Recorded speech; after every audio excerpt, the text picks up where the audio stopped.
আসসালামু আলাইকুম প্রিয় খামারি ভাই বোনেরা, আশা করি সবাই ভালো আছেন। Gadir farms and hatchery Khulna 0 point থেকে গাজী সিয়াম হোসেন বলছি। দেখতে পাচ্ছেন আমরা ব্রুডিং শেডে কোয়েল পাখির বাচ্চা রাখছি, 2 দিন বয়সের চলছে আজকে।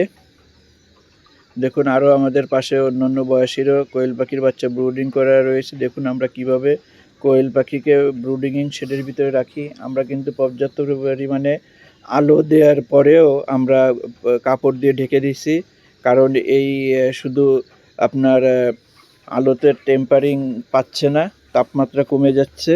এজন্য আমরা যখন পর্দা দিয়ে দিচ্ছি তখন তাপমাত্রা বৃদ্ধি পাচ্ছে এবং বাচ্চাগুলো দেখুন কতটা সুস্থ এবং খুব চঞ্চল, দৌড়াদৌড়ি করছে। যারা কোয়েল পাখির একদিনের বাচ্চা সংগ্রহ করতে চান স্ক্রিনে দেওয়া নাম্বারে যোগাযোগ করুন। আর যারা নতুন উদ্যোক্তা ভাই বোনেরা আছেন ভিডিওটি খেয়াল করে দেখুন কিভাবে আমরা ব্রুডিং করছি। পেপারের উপর কিন্তু বাচ্চা রাখছি, তার উপর খাবার ছিটাই দিছি, নিচে কিন্তু তুষ দিতে হবে, তাহলে বাচ্চাগুলো খুব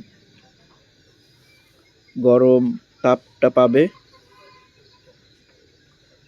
আমরা মিনিমাম এই শীতের সময় একটু যত্ন সহকারে রাতে জেগে জেগে এদেরকে যদি আমরা নাড়াই দিই তাহলে কিন্তু আপনার কোয়েল পাখির বাচ্চা দেখবেন আপনার ব্রুডিং শেডে মারা যাবে না।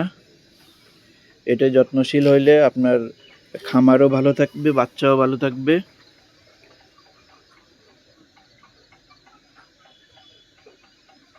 কে কোথা থেকে দেখছেন অবশ্যই কমেন্টে জানাবেন। আমাদের শেডগুলো দেখাচ্ছি।